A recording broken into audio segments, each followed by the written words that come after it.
पर्याय नाही. जो शरीर दररोज थेरपी घेतो त्या शरीराला पुढे जाऊन एकही आजार लागू शकत नाही. लक्षात घ्या, एकही लागणार नाही, पण ती आपण दररोज थेरपी घेतली पाहिजे. लक्षात आलं? जर ती आपण थेरपी घेतली नाही तर शेवटी मग आपल्याला एरे माझ्या मागल्या आणि मग तुम्हाला हॉस्पिटलला जाऊन तुम्हाला 5 लाख 6 लाख 10 लाख एक शरीरावर खर्च करणं.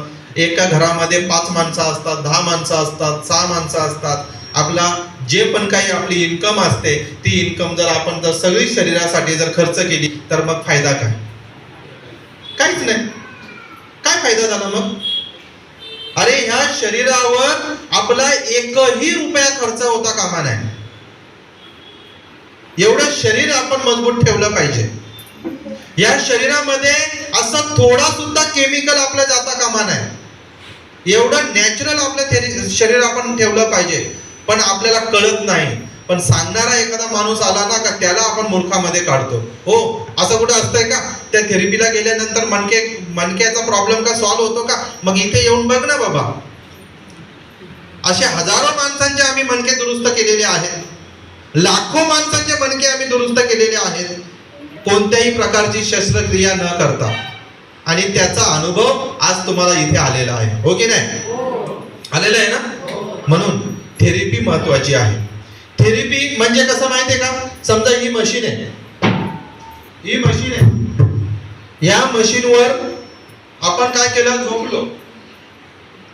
म्हणजे आपल्या शरीरामध्ये सगळ्या क्रिया प्रॉपर काम करायला लागल्या. सगळ्या क्रिया म्हणजे कोणत्या? पहिली गोष्ट, आपलं रक्तसंचार व्यवस्थित व्हायला लागलं, आपलं ऑक्सिजन लेवल व्यवस्थित व्हायला लागली, आपलं बॉडी टेम्परेचर व्यवस्थित व्हायला लागलं, आपली वॉटर लेवल व्यवस्थित व्हायला लागली आणि आपल्या पेशींना सुद्धा काय झालंय?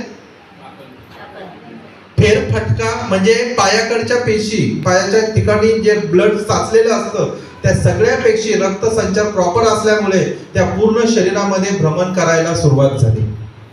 आपल्याला जर घरामध्ये जर डांबून जर ठेवलं तर आपलं काय होईल?